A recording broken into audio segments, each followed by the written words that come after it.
esta tarde, hermanos. La paz del Señor se encuentre con ustedes. Y yo sé que así es, hermanos. Como sabemos, estamos viviendo una situación como iglesias cristianas evangélicas a lo largo de todo el mundo, no nada más aquí en este país, donde hemos sido afectados, muchos quizá físicamente y otros tantos emocionalmente. Creo que son la mayoría de los que estamos afectados emocionalmente, porque tenemos ese pánico, ese miedo a la pandemia que ha estado ocurriendo. Pero hemos compartido la palabra de Dios a través de Dios mismo, a través de su Santo Espíritu, y a través de la palabra Dios nos ha dado ánimo, confianza en Él, que depositemos nuestras vidas en Él, que permanezcamos en Él, que estemos firmes, confiando plenamente en Él y esperando nada más en Él. Pero como hoy se avecina una semana en el cual es una semana que en algunos países se comparte como la Semana Mayor o Semana Santa, hoy nos vamos a dar la tarea de estudiar la entrada triunfal de Cristo Jesús a Jerusalén. Para esto les quiero pedir, hermanos, que me acompañen en el Evangelio según San Marcos, capítulo 11. Vamos a leer del versículo 1 al 11. Dispongan su corazón y estén atentos a su palabra. Dice así la palabra de Dios, y que fue plasmada a través del evangelista Marcos, en el cual vamos a estudiar. Dice: cuando se acercaban a Jerusalén, junto a Betfagé y a Betania, frente al monte de los olivos, Jesús envió 2 de sus discípulos y les dijo: id a la aldea que está enfrente de vosotros, y luego que entréis en ella, hallaréis un pollino atado, en el cual ningún hombre ha montado. Desatadlo y traedlo. Y si alguien nos dijere: ¿por qué hacéis eso?, decid que el Señor lo necesita y que luego lo devolverá. Fueron y hallaron el pollino atado fuera a la puerta, en el recodo del camino, y lo desataron. Y uno de los que estaban allí le dijeron: ¿qué hacéis desatando el pollino? Ellos entonces les dijeron como Jesús les había mandado, y los dejaron. Y trajeron el pollino a Jesús, y echando sobre él sus mantos, y se sentó sobre él. También muchos tendían sus mantos por el camino, y otros cortaban ramas de los árboles y los tendían por el camino. Y los que iban delante y los que venían detrás daban voces diciendo: Hosana, bendito el que viene en el nombre del Señor, bendito el reino de nuestro padre David que viene, Hosana en las alturas. Y entró Jesús en Jerusalén y en el templo, y habiendo mirado alrededor todas las cosas, como ya anochecía, se fue a Betania con los 12. Hoy vamos a compartir y vamos a dar un estudio breve de la entrada triunfal a Jerusalén. Hoy quiero invitarles nuevamente, hermanos, que me ayuden con una oración. Vamos a preparar nuestros corazones y estar atentos a la palabra de Dios. Y para eso, como cristianos dependientes de Dios, siempre pedimos guía a través de su Santo Espíritu, y hoy no es la excepción, hermanos. Así que acompáñenme a hacer una oración.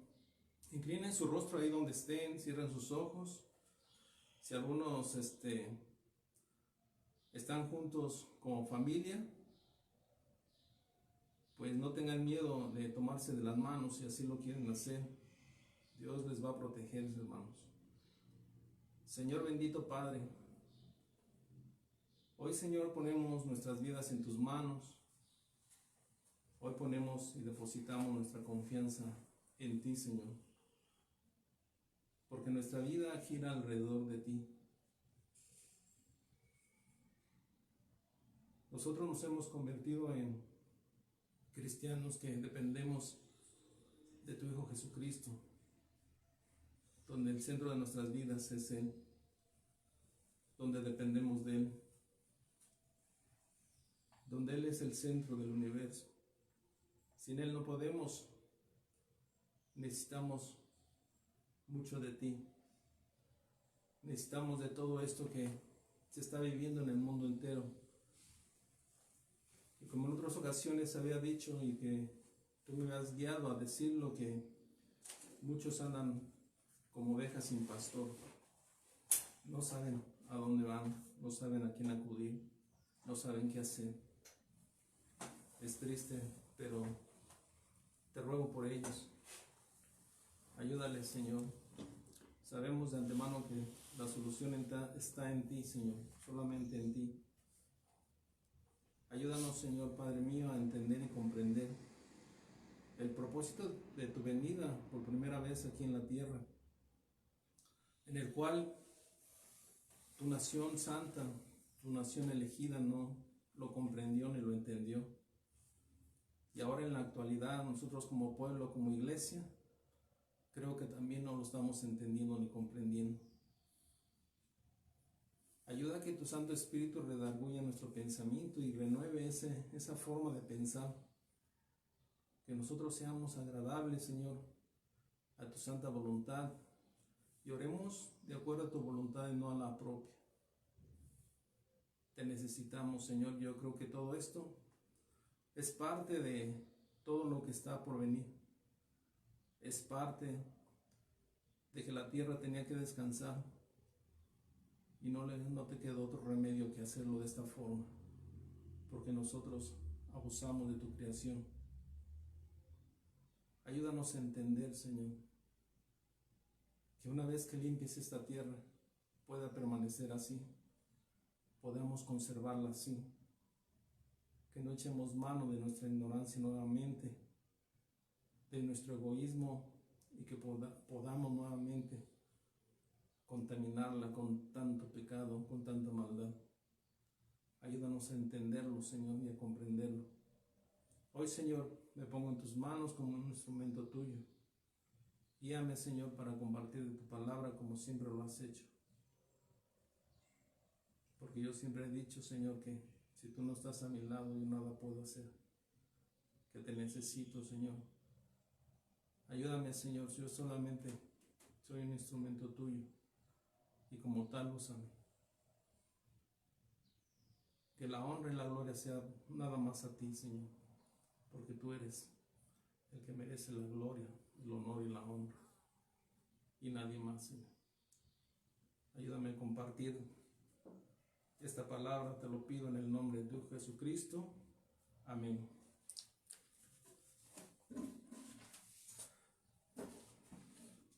Pues bien, hermanos, como hemos leído la entrada triunfal a Jerusalén,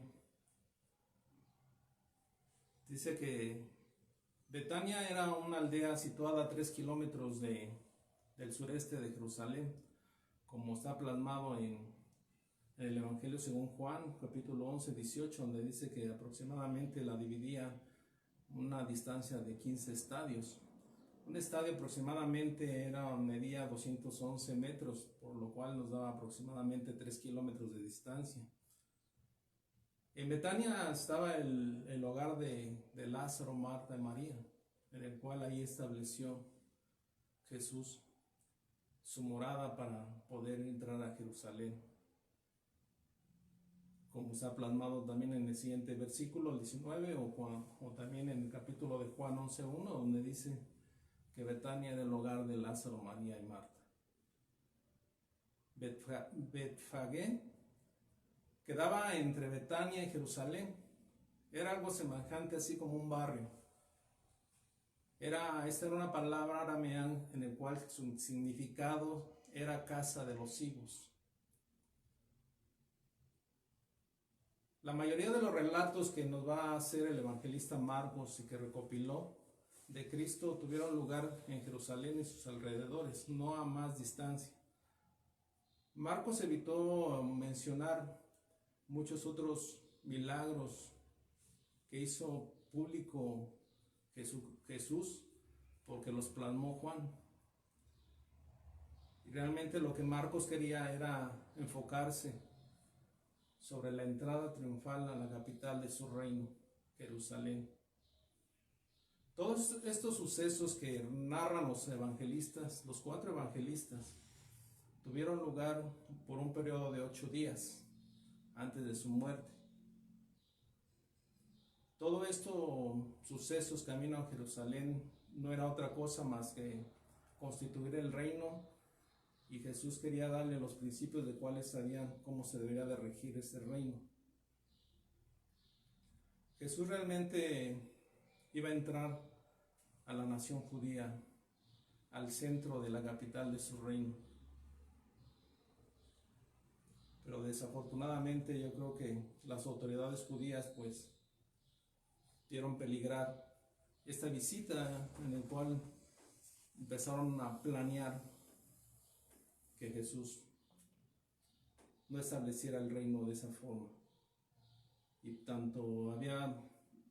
no era tanto religioso lo que ocupaban los fariseos, sino más político. Pues no les convenía que acabaran con el negocio que ellos establecieron en el templo, y que más adelante vamos a dar unos detalles del por qué. Entonces vemos que a lo largo de los acontecimientos que Marcos ha seleccionado en esta etapa podemos observar cómo Jesús examina los diferentes aspectos de la religión judía y va a constatar finalmente que no habían cumplido con los frutos que Dios había encomendado de ellos. Por esta razón, y con lágrimas y con un dolor tan profundo, tuvo que emitir juicio contra Jerusalén, contra su nación santa. Pero ¿cuál fue el propósito de esa entrada triunfal a Jerusalén, hermanos? Una de las cosas que más me sorprendió al estar estudiando esto fue cómo Jesús quiso atraer las miradas a él con esta entrada, donde toda la multitud le viera entrar. Hizo todo lo posible para que todos supieran de su entrada. Lo hizo tan público que las multitudes le vieron entrar. Eso no quiere decir que Jesús en sus otros visitas en otros lugares aledaños no haya estado rodeado de multitudes, pero podemos constatar que Jesús, después de que obraba un milagro, les pedía que guardaran silencio, que guardaran secreto, que no le dijeran a nadie, cuando también sabemos que no fue así.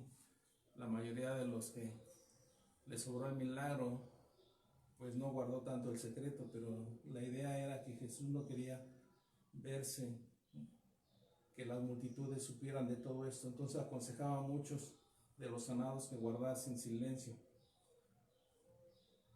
Regularmente vemos que se retiraba después de las multitudes, se retiraba para tener instrucción privada con sus discípulos, poderlos instruir, a tal grado que hemos visto cuando alimentó a los 5,000, que después al otro día le quisieron hacer rey.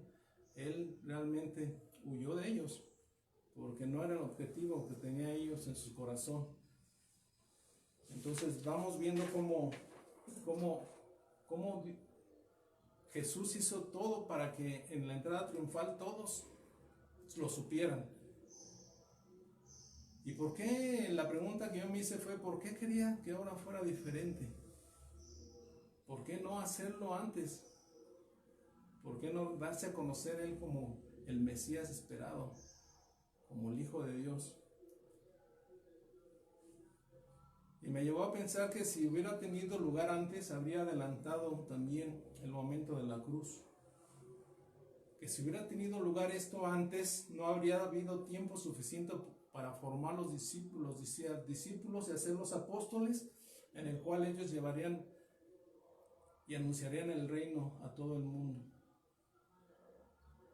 También otra cosa que me hizo pensar fue que Dios, en su infinito amor y su gran misericordia, deseaba prolongar las oportunidades para el arrepentimiento de su pueblo, para que ellos se arrepintieran y no trajera juicio a ellos.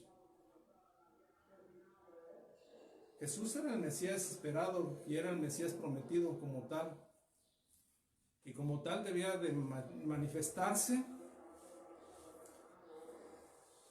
para cumplir la profecía, manifestarse de esa forma en las multitudes. Tal como el ciego Bartimeo había reconocido a Jesús como legítimo hijo de David. Recordarán aquel pasaje cuando gritaba: Jesús, hijo de David, ten misericordia de mí. Él lo reconocía como el legítimo hijo de David, el cual Dios había prometido que su trono debería ser heredado a su hijo, con todas las promesas que Dios había hecho a David. Y como tal, Bartimeo, ciego físicamente, pero viendo espiritualmente la condición de Mesías que él tenía, lo reconoció como tal. La pregunta es, hermanos, ¿nosotros lo hemos reconocido así como tal, como el Mesías, como nuestro Dios Salvador, como nuestro Señor, lo hemos aceptado como tal? ¿O también estamos ciegos espiritualmente, que es lo peor que un cristiano puede tener? Vemos, sin embargo, aunque este pasaje nos presenta a Jesús como rey, el rey esperado, sabemos que finalmente acabó muriendo en una cruz y de una forma vergonzosa. ¿Por qué fue así? ¿Cómo se relaciona la cruz con el trono, hermanos? Los sufrimientos de ese crucificado con la gloria como rey. Entonces, ¿cómo se puede relacionar la cruz con el trono, hermano? Algunos han pensado que la cruz fue un obstáculo imprevisto en su carrera hacia el trono, al punto que acabó con todas las aspiraciones mesiánicas.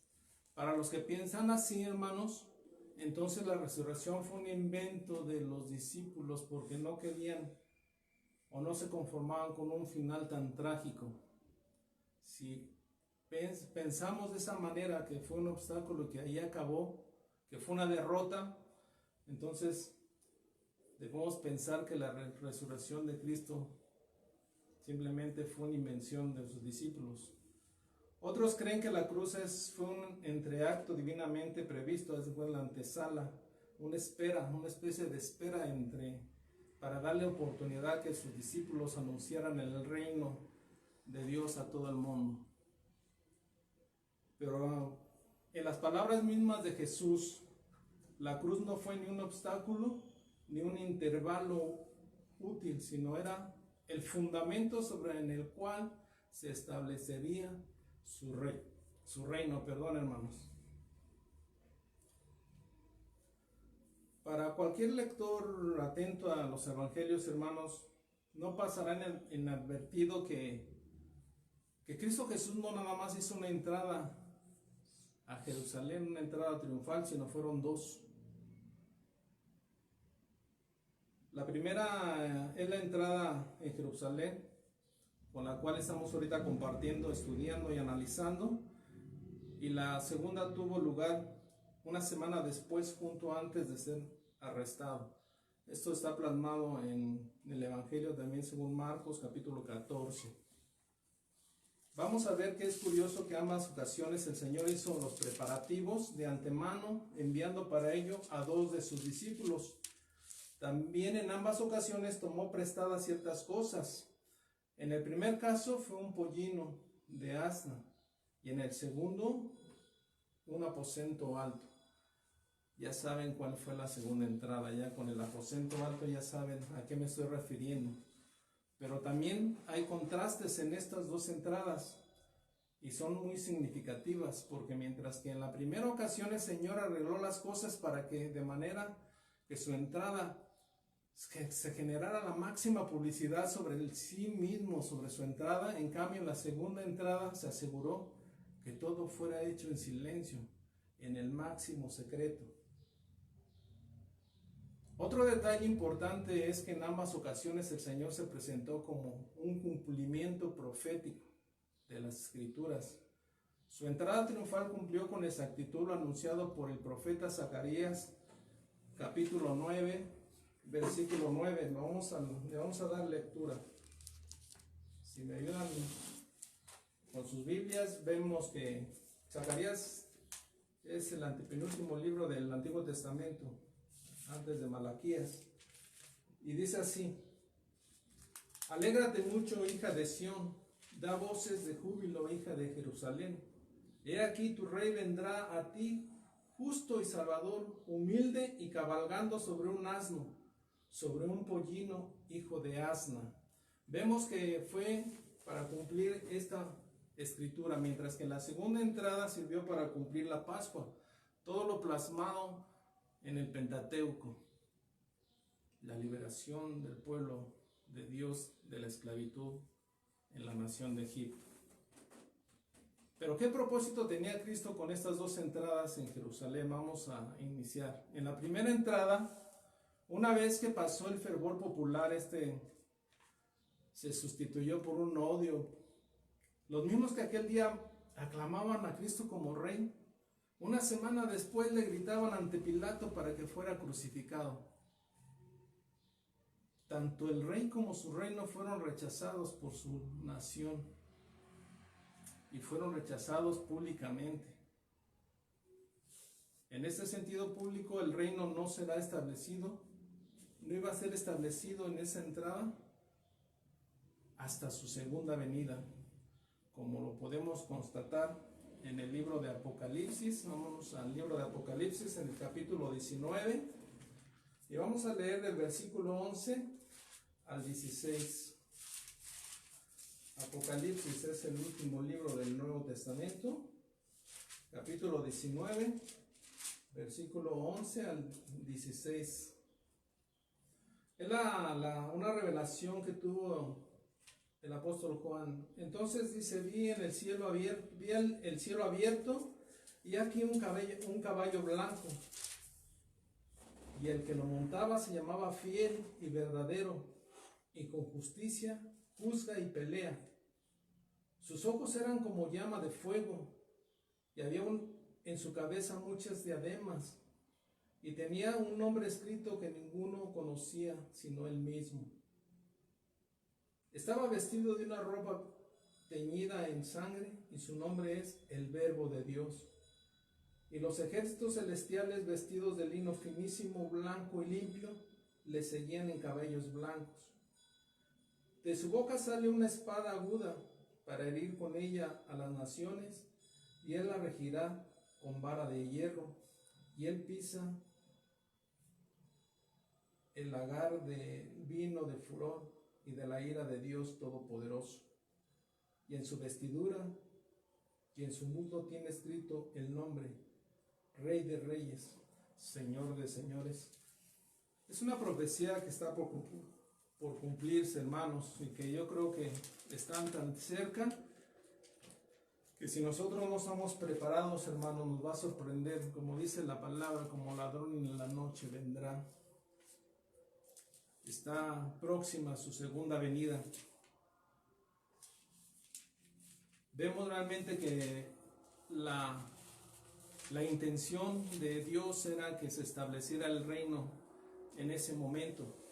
Sin embargo, porque no cumplieron realmente su nación y no dio los frutos que Dios esperaba, y fue rechazado su reino y el rey que venía a reinar, ahora se pospone hasta una segunda venida. Pero no solo fueron los judíos quienes rechazaron a Jesús, hermanos, sino también él mismo mostró su desaprobación sobre la nación. Jesús mismo vio que su corazón no estaba preparado para recibir el reino. Este fracaso ponía en evidencia la incapacidad del ser humano por cumplir las leyes de Dios. Por esta razón, la segunda entrada, con motivo de la celebración de la Pascua, se reviste de una importancia especial. En aquella ocasión, en un momento de la cena, del Señor dijo: "Este es mi sangre de mi nuevo pacto", registrado en Marcos 14, como ya les había dicho. Estaba estableciendo un nuevo pacto con su pueblo, un nuevo pacto, una nueva oportunidad. Y obviamente este nuevo pacto al cual se refería Jesús era porque en verdad ellos no cumplían con estas condiciones, no respetaron las leyes de Dios y rindieron los frutos necesarios. Y este nuevo pacto lo sabía y se trataba de lo profetizado por el profeta Jeremías, que también está plasmado en el Nuevo Testamento a través del escritor del libro de los Hebreos. Vamos a Jeremías.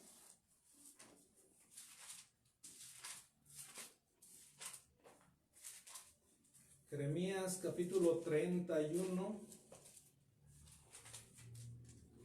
Vamos a leer el versículo 33 y 34. Dice así: y no enseñará más ninguno a su prójimo, ni ninguno a su hermano, diciendo, conoce a Jehová, porque todos me conocerán, desde el más pequeño de ellos hasta el más grande, dice Jehová, porque perdonaré la maldad de ellos, y no me acordaré más de su pecado. Así ha dicho Jehová, que da el sol para la luz del día, las leyes de la luna, y de las estrellas para la luz de la noche, que parte el mar y braman sus olas Jehová de los ejércitos en su nombre.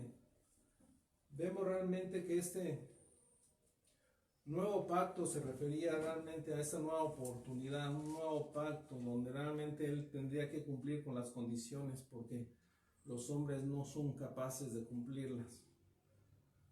Este nuevo pacto encontramos aquí que incluía el perdón de los pecados. Solamente él era capaz de ser el cordero inmolado para poder perdonar de una vez y definitivamente los pecados, ya no con más holocausto ni con más sacrificio. Y estos eran los dos requisitos: el perdón de los pecados, y escribiría sus leyes en los corazones de ellos. Decía el Señor que les cambiaría el corazón, ese corazón de roca por un corazón de carne, y en ellos grabaría sus estatutos, sus mandamientos. Nosotros, por gracia, tenemos esta oportunidad y esperamos esa segunda venida, que Dios establezca el reino, su reino aquí en la tierra. Y realmente esos requisitos fundamentales son para establecer y poder aceptar el reino en los corazones de los hombres. Nosotros, al recibirle como Señor y Salvador, recibimos el perdón, la justificación a través de Él. Recibimos ese perdón y realmente dice, nos cambia. Aquel que está en Cristo, dice, nueva criatura es, las cosas viejas pasaron y aquí todas son hechas nuevas. Él hace todo nuevo, nos hizo nuevas criaturas precisamente para prepararnos para poder entrar al reino que Dios estableció. Ese reino sería establecido en los corazones de los hombres, por eso. Y por tanto podemos concluir que ante el fracaso del pueblo de Dios en no aceptar al rey y cumplir con sus leyes, Él estableció su reino secretamente en el interior del corazón de los hombres, y que para ello fue necesario que este nuevo pacto fuera ratificado por medio de sus sufrimientos, la sangre y su muerte. Por eso es la relación de la cruz con su trono. La cruz no fue un símbolo de derrota, sino de victoria. Pero ¿qué entendía la multitud, hermanos? ¿Qué entendía la multitud en esos momentos cuando veía entrar al Mesías esperado, al Rey esperado, al Hijo de Dios, al Hijo de David, como gritaba Bartimeo y como está plasmado aquí en la escritura del evangelista Marcos? ¿Qué esperaba o qué entendía la multitud? Yo creo que resulta sorprendente y es un tanto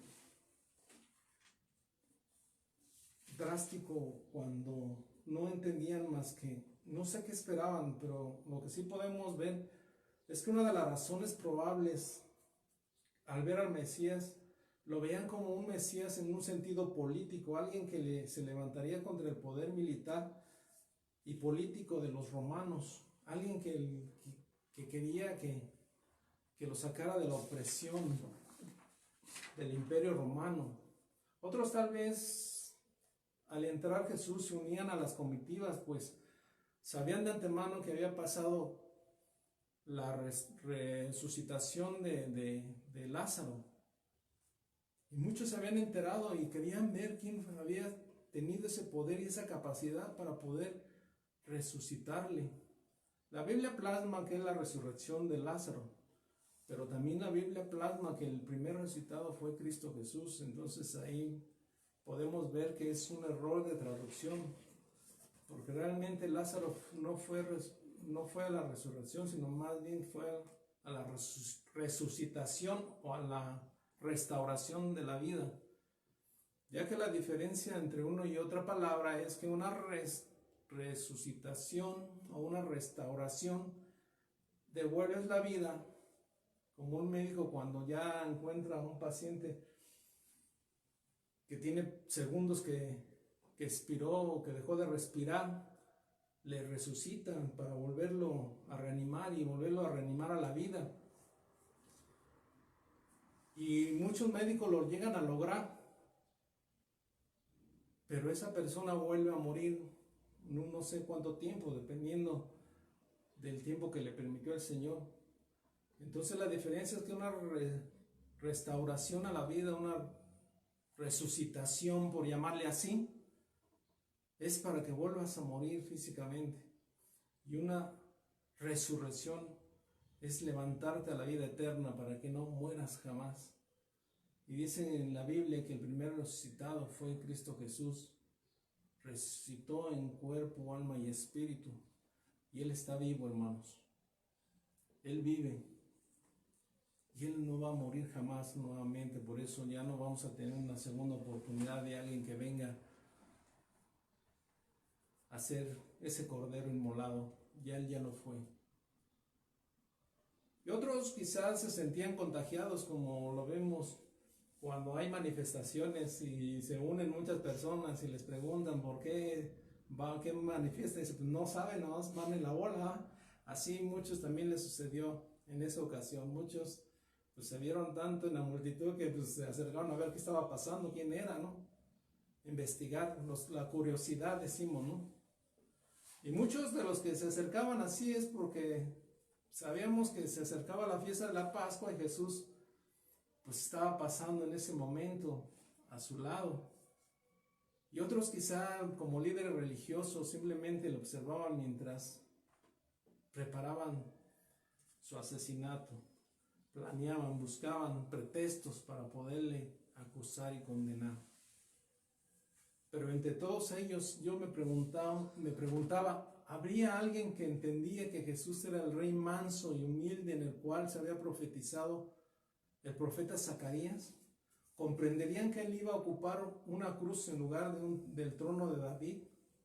Desgraciadamente, también en nuestros días participamos de cultos religiosos cristianos sin saber quién es Jesús y lo que Él demanda de nosotros. Muchos realmente nos gana la emoción y venimos, nos congregamos porque nos gusta el ambiente cristiano, sin saber realmente quién es Jesús, quién es Dios, qué demanda, cuál es su voluntad. Así les pasaba lo mismo a la nación de Israel. Pero vamos a ver que Jesús hace su entrada triunfal, hermanos, a Jerusalén. Según el relato de Marcos, Jesús va a Jerusalén, convencido que va a enfrentar su destino final de su ministerio terrenal. Estaba tan convencido, hermanos, que y sus mismos discípulos estaban conscientes que qué pasó con el apóstol, con su discípulo Pedro. Le impedía que fuera, le decía que no fuera, porque sabía que era ya el destino final, que lo iban a... Sabían que habían planeado todo eso, que lo iban a asesinar. De tal manera que se les puso enfrente y le dijo, no vayas, maestro. Pero no fue más que una estrategia del mismo enemigo de Satanás utilizando a Pedro, impidiendo que llegara a la cruz, porque Satanás sabía que si llegaba a la cruz, Satanás estaba más consciente de eso. Era la victoria de Jesucristo, no era una derrota como muchos piensan. A tal grado que Cristo Jesús le tuvo que decir a Pedro: apártate de mí, Satanás. Pero no se lo decía a Pedro, sino se lo decía a Satanás, que se apartara de él, porque Satanás quería impedir que llegara ese momento, porque sabía que Satanás iba a ser derrotado ahí. Según Marcos, aquí plasma que fue su primera vez que visitó Jerusalén, la ciudad, y que fue la primera vez que recorrió y exploró el templo. Sin embargo, los demás evangelistas vemos que no lo dicen de esa forma. Juan menciona que fueron 3 visitas, Lucas menciona la visita de niño, pero realmente esta visita que plasma el evangelista Marcos no era otra cosa más que la entrada triunfal a su reino, el triunfo de Jesús, no su derrota. Jesús, como sabemos, tomó como base de sus operaciones la ciudad de Betania, el hogar y la casa de Lázaro, de Marta y María, como su última semana.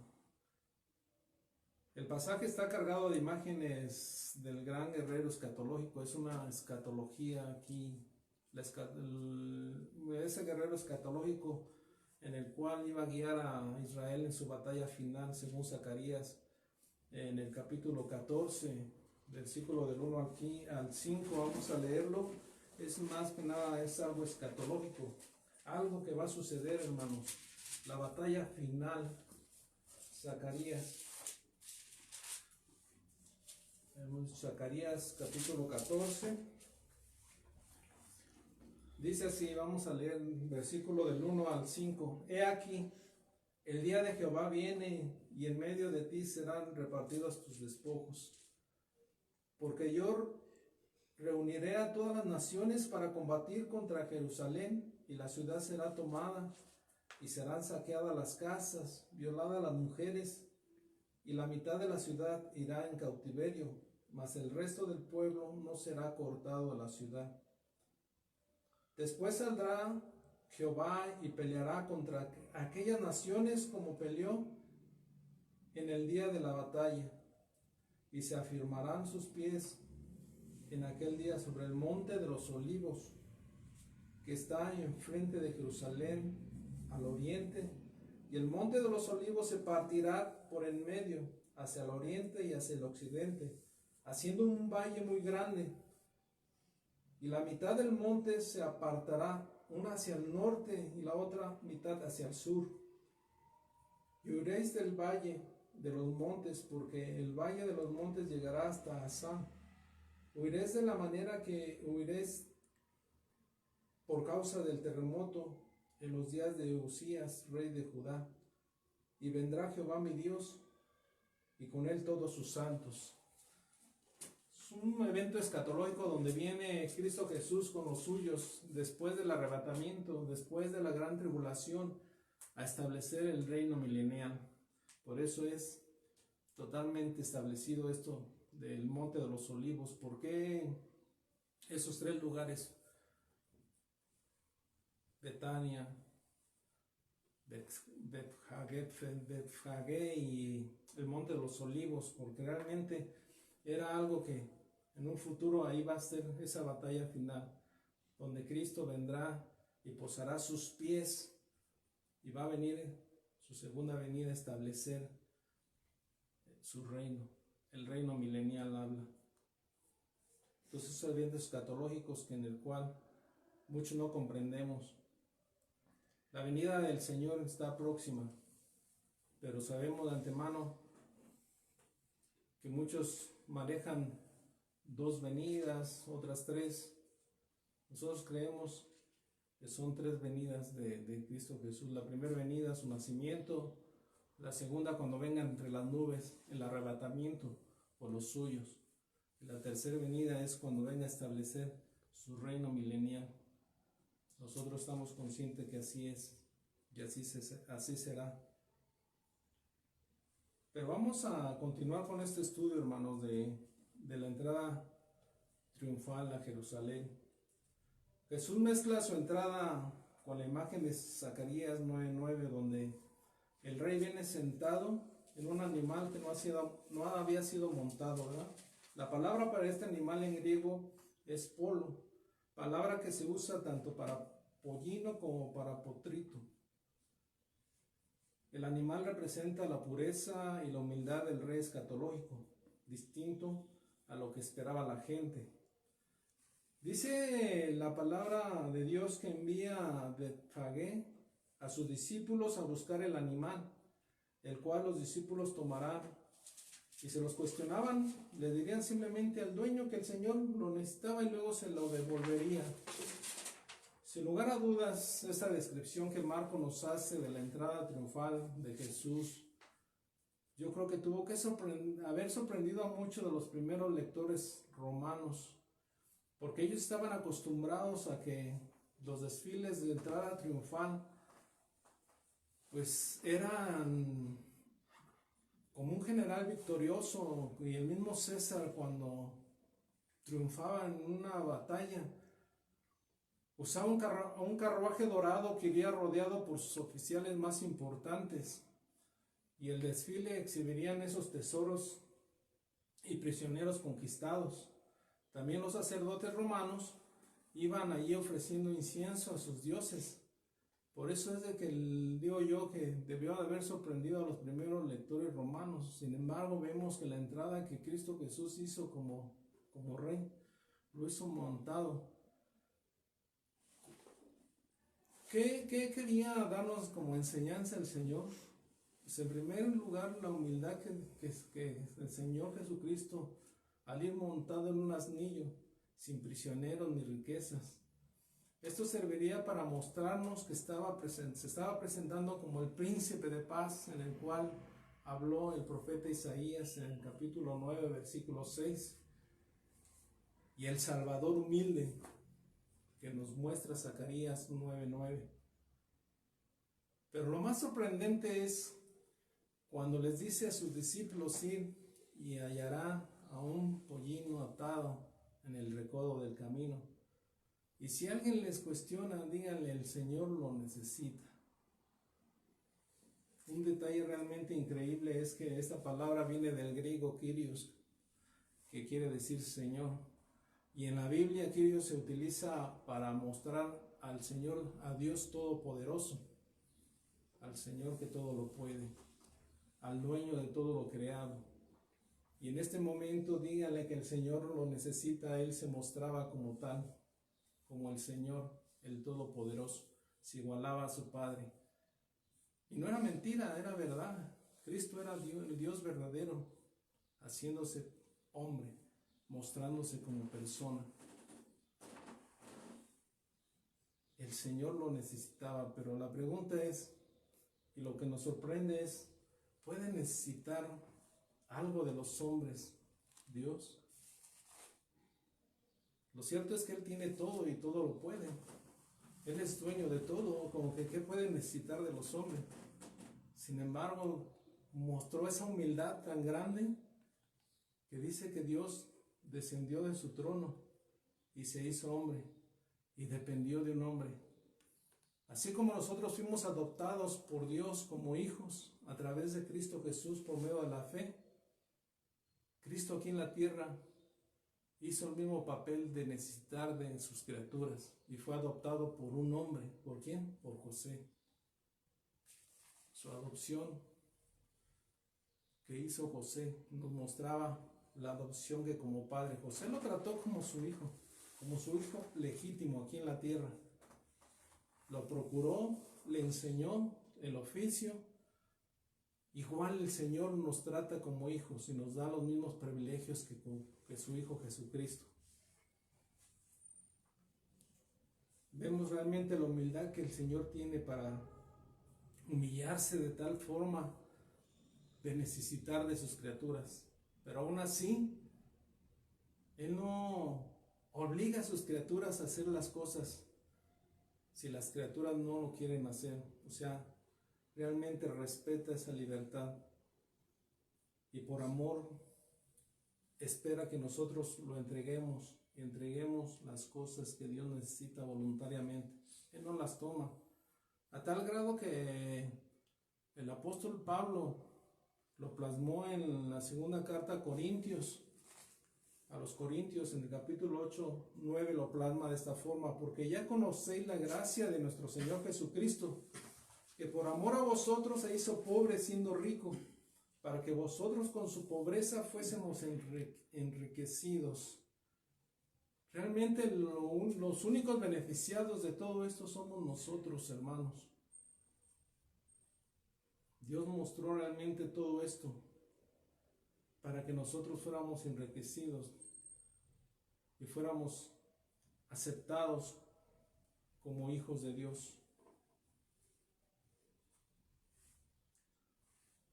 Entonces los discípulos pusieron sus mantos sobre el pollino para crear un trono para Jesús. Vemos realmente cómo, bueno, otras veces antes de que se me pase, ya les han compartido y hemos escuchado la analogía que existe entre el pollino, el recodo de los dos caminos, que se establece como representa al cristiano, al nuevo cristiano, al que apenas está convirtiéndose, aquel que aún no sabe qué hacer con su vida, aquel que anda perdido en este mundo, sabiendo realmente dónde dirigir su vida, si por qué camino irse, si lo malo o lo bueno. Vemos realmente que en Deuteronomio, Cristo Jesús, Dios mismo dice que a los cielos y a la tierra puso de testigo, que delante de nosotros puso la vida y la muerte, la bendición y la maldición. He aquí yo te digo, escoge la vida para que vivas tú, tus hijos y los hijos de tus hijos. Pero a veces nosotros no sabemos por qué camino irnos. Y para poder saber qué camino es el correcto, porque parece que somos seres irracionales y no racionales, necesitamos de un guía. Y eso es a través de Cristo Jesús. Cuando nosotros aceptamos a Cristo, reconocemos el gran sacrificio que hizo Cristo por nosotros y que por gracia fuimos perdonados, por gracia fuimos salvados. El Espíritu de nosotros entra en nosotros y Él es el que nos guía, Él es el que nos convence de pecado, es el que nos lleva al arrepentimiento, es el que nos lleva por el camino, por la senda estrecha, por esa puerta, nos hace entrar por esa puerta estrecha. Así representa la analogía a ese pollino, al cristiano recién convertido, que solamente necesita ser montado y guiado a través de ¿quién? De Cristo. Cristo lo llevó por un buen camino. Pero también vemos que a lo largo de la historia un animal donde pues reflejaba la pureza, la humildad, y vemos realmente que era un animal, así como la palabra en griego polo, un animal salvaje que pues nunca había sido montado y que no se iba a dejar montar tan fácilmente. Vemos que primeramente tienen que domarlo, amansarlo, enseñarlo. Sin embargo, vemos que ese animal, su creación, reconoció quién era él. Y con toda la humildad y con toda la mansedumbre, se dejó montar por el Rey. Se dejó montar por el Hijo de Dios. A veces nosotros no permitimos que Dios guíe nuestra vida, gobierne nuestra vida. Parece que somos más animales salvajes nosotros que aquel pollino, ¿ah? que aquella creación de Dios. Esa creación lo reconoció.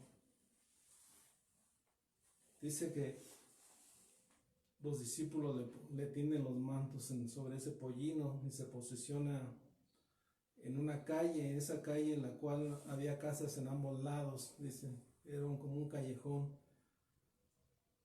Y se entiende que Jesús le seguía a una multitud, como vimos, porque hizo todo lo posible para que fuera así.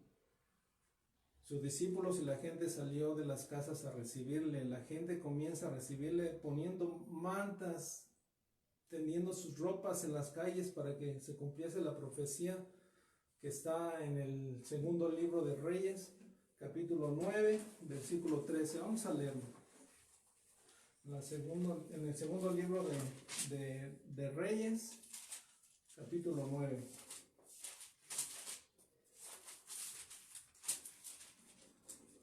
Versículo 13, que dice así: entonces cada uno tomó apresuradamente su manto y lo puso debajo de Jehú en un trono alto, y tocaron corneta y dijeron: Jehú es el rey. Eso vemos realmente cómo recibían a los reyes cuando iban a ser coronados y iban a ocupar el trono, el mandato. Así se cumplió esa escritura, realmente tendieron a eso, lo hicieron como lo sabían hacer, tendiendo esto. Pero muchos dicen que como estaba cerca la Pascua, vemos que nos llama la atención que muchos extendieron ramas y se cortaban ramas de árboles y las extendían también en el camino. Juan registra en su evangelio que eran palmas, pero esto no era algo festivo de su entrada triunfal, sino más bien algo del Hanukkah o la fiesta de los tabernáculos, que es donde se utilizan las palmas. Aquí lo correcto es lo que decía Marcos, que cortaban ramas de los árboles y las tendían. En el Hanukkah sí se usan las palmas, las ramas de las palmas, o la fiesta de los tabernáculos. Entonces dice que la gente comenzaba a gritar Hosana, Hosana, una palabra que traducida al término hebreo se utilizaba como un grito de petición por la intervención divina y significaba: sálvanos por favor, Señor, o salva ahora. Sálvanos por favor, Señor, o salva ahora. Y también gritaban: bendito el que viene en el nombre del Señor. Así que cuando vieron a Jesús entrar a la ciudad, con un impetuoso y exuberante entusiasmo, las multitudes usaron el Salmo 118, versículo 25-26, vamos a leerlo. Dice así: oh Jehová, sálvanos ahora, te ruego. Oh Jehová, que nos hagas prosperar ahora. Bendito el que viene en el nombre de Jehová.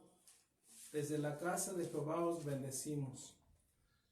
Usaban parte de la escritura y esas repeticiones no fueron más que utilizadas en ese momento.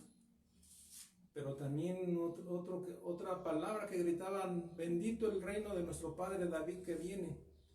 Evidentemente vemos que las multitudes esperaban que Jesús estableciera su reino y pensaban que él mismo iba a sentarse en el trono de David como legítimo rey de Israel, ocupar ese cargo.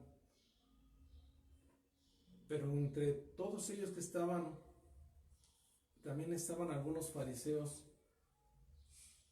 y veía que gritaban esas exageraciones. Para ellos eran exageraciones, aclamaciones, que cómo era que dijeran eso, a tal grado que ellos le pidieron a Jesucristo que callara a sus discípulos, que los callara, porque lo que estaban diciendo estaba mal ellos según, pero no era otra cosa más que la verdad. Y esa verdad no podía ser acallada. Por eso en Lucas 19, Lucas registra en el capítulo 19, versículo 39 y 40, vamos a verlo. Bueno, aquí lo tengo ya. Dice, registra esto, la respuesta que Jesús les da a los fariseos.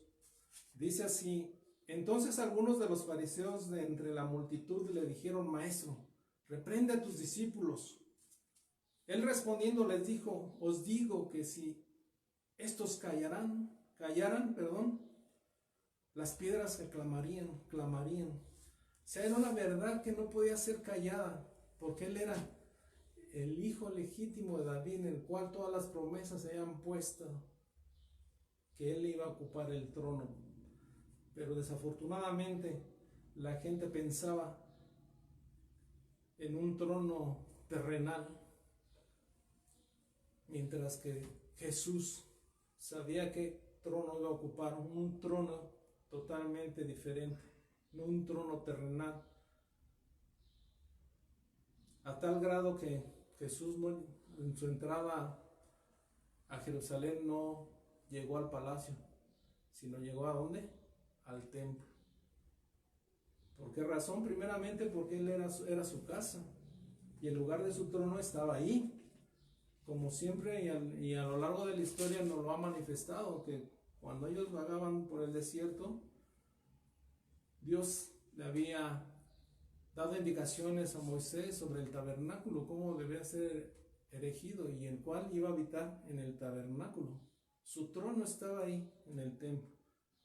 Por tal motivo no llegó al palacio de David, llegó al templo, porque ahí era su trono. Desafortunadamente el pueblo no lo vio así, lo vio como muchas veces nosotros lo vemos, terrenalmente y no espiritualmente.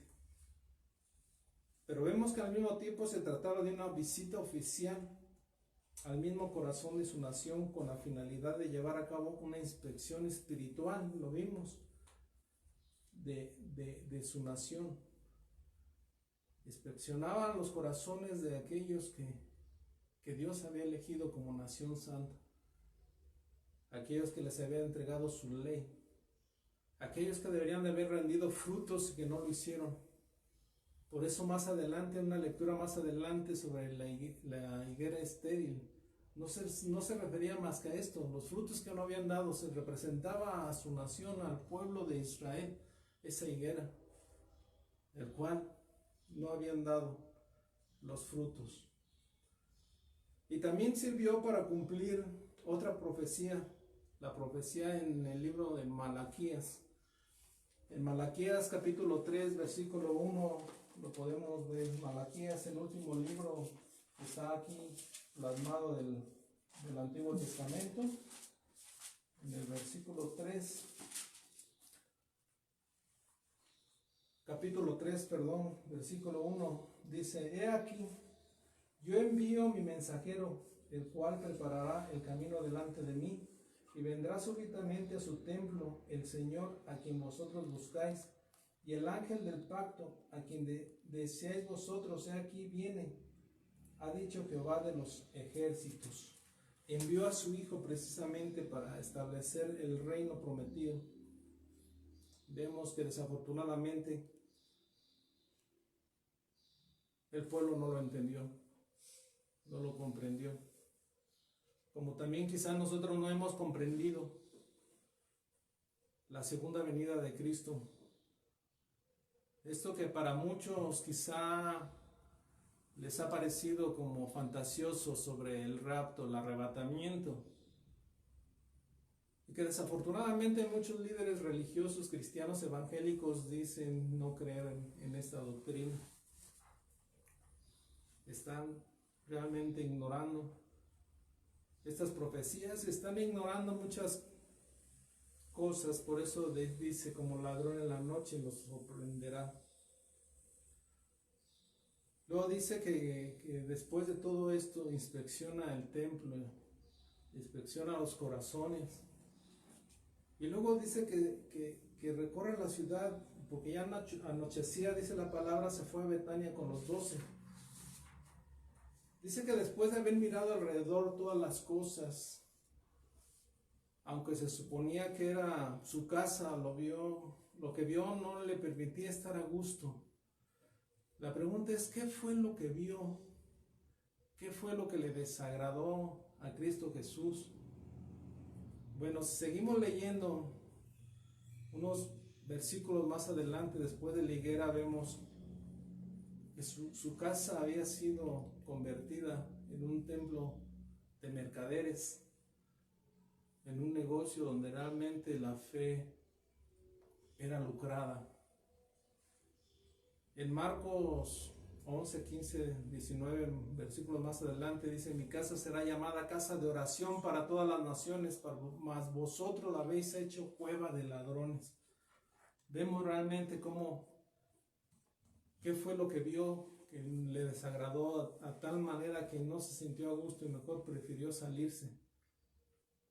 El Señor mismo vio que no habían cumplido con las condiciones que habían establecido, que no rindieron ese fruto que Dios esperaba, que realmente no entendieron los estatutos, los mandamientos, ni hicieron la voluntad de Dios, sino la voluntad de ellos. A tal grado que no reconocieron a su hijo como el Mesías esperado, a tal grado que mejor pensaron en matarle, en llevarlo a la cruz, precisamente para que no terminaran con el negocio, con sus proyectos, que como humanos a veces pensamos. Ellos sabían realmente que Él era el Mesías. Habían visto todas las señales que los profetas años atrás les habían dicho que haría. Él cumplió con cada una de las profecías, con todas las señales. Sin embargo, así cegaron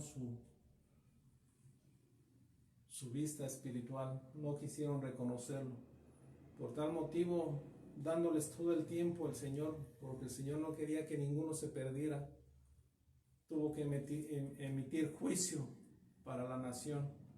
Y esto lo vamos a ver en Lucas capítulo 19, y vamos a leer del versículo 41 al 44.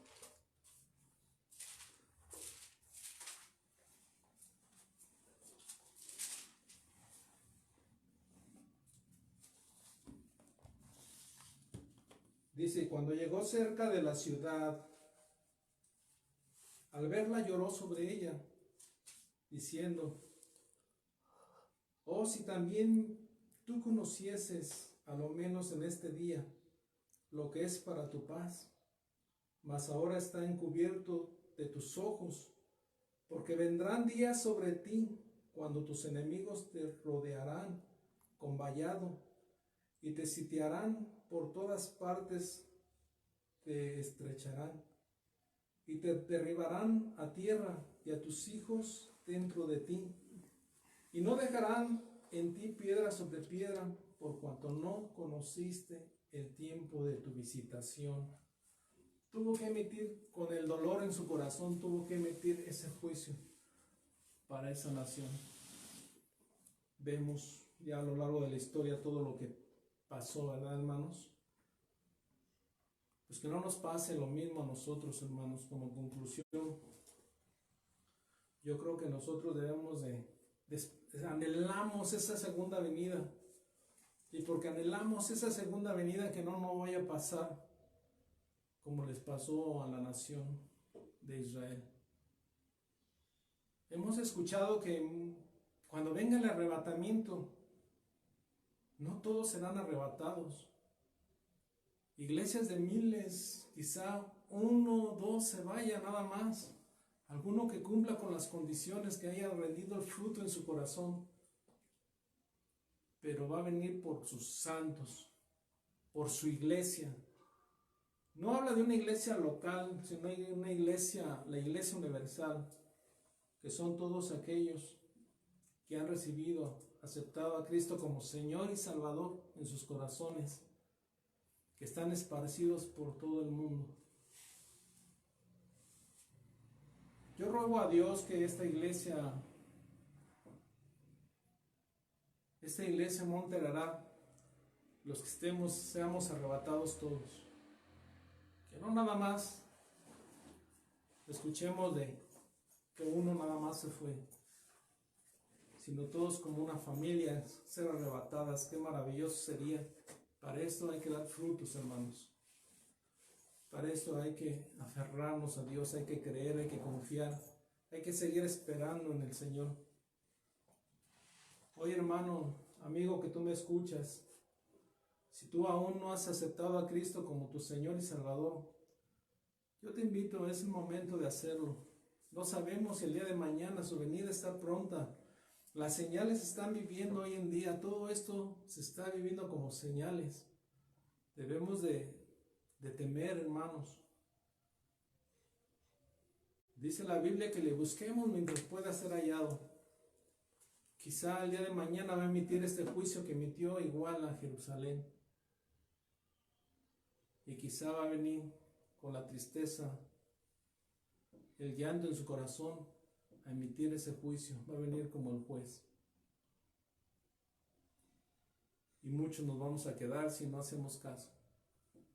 Debemos de considerar, hermanos, amigos, llevar esos frutos que Dios espera de nosotros como cristianos. Si tú no has tenido esto, hermano, de aceptar a Cristo como tu Señor y Salvador, yo te invito a que lo hagas. Hoy quiero invitarte que cierres sus ojos, si hay alguno que quiera hacerlo, y hagamos esta oración. Primeramente, que el Señor, a través de su Santo Espíritu, nos guíe, nos lleve al arrepentimiento, que es una de las condiciones que debe de tener nuestro corazón. Arrepentimiento, reconocer a Cristo como único Señor y Salvador, el único que puede limpiar nuestros pecados y puede borrarlos, no nada más cubrirlos, sino borrarlos definitivamente. Haz esta oración conmigo, hermano, amigo, que tú estás escuchando por primera vez y no has aceptado a Cristo en tu corazón. Señor bendito, en esta tarde te damos infinitamente gracias, rogándote, Señor, que por los que no han aceptado y no han reconocido a tu Hijo como la promesa, el único Cordero inmolado, el único que puede limpiar de pecado y perdonar los pecados, el único que puede llevar a ti, el único vínculo, el único puente que puede llevar, la única puerta, el único camino. Reconocer eso, que no es a través ni de obras, ni a través de intermediarios u otras personas, ni líderes espirituales, ni los santos, ni ritos, sino solamente a través de tu Hijo Jesucristo. Hoy, para los que quieren y tienen la oportunidad en este día de aceptarte como Señor y Salvador y aceptarlo, hoy permite que tu Santo Espíritu redarguya sus pensamientos, renueve su forma de pensar, perdone sus pecados, los lleve hasta el arrepentimiento y que reconozcan a Jesucristo como el único Señor y Salvador. Y que una vez aceptado y que entren en sus corazones y que el Espíritu quede habitando en sus corazones, puedan ser guiados a través de tu palabra, que les des esas ganas de seguir buscándote, de seguir esperando y confiando plenamente en ti. Sabemos que ser cristiano no es fácil, que muchas veces cuando te aceptamos como Señor y Salvador a ti, Cristo Jesús, el enemigo va a hacer lo posible en sus manos porque poderte desviar en su camino y poder decir que no te conviene, porque muchas veces nuestra vida aquí en el mundo se nos complica y vienen pruebas a nuestra fe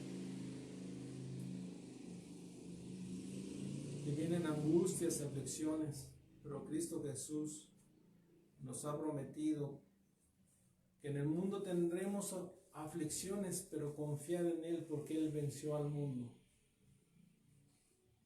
Que nosotros soportemos esas aflicciones, esas pruebas a nuestra fe, porque nos va a preparar para estar un día frente a Él, un día en su reino. Que así sea. Te damos infinitamente gracias y les doy gracias, hermanos, por escuchar y por darnos la oportunidad de servirles a través de todo esto, hermanos. Sabemos de antemano que vamos a continuar mientras estén estos periodos de contingencia.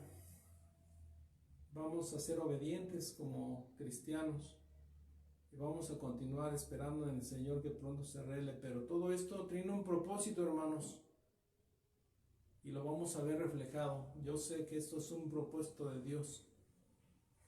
Entonces, todo esto, hermanos, que hagamos, no se despeguen, confíen en el Señor, síganos a través de estos medios que Dios ha permitido y que vemos que es con un propósito. Todos estos medios tecnológicos que se están utilizando fue con un propósito. Créanme que si en la antigüedad sus discípulos en el momento de persecución los hubieran tenido, seguro los hubieran ocupado, ¿verdad, hermanos? Pues les doy gracias y que Dios les siga bendiciendo, hermanos.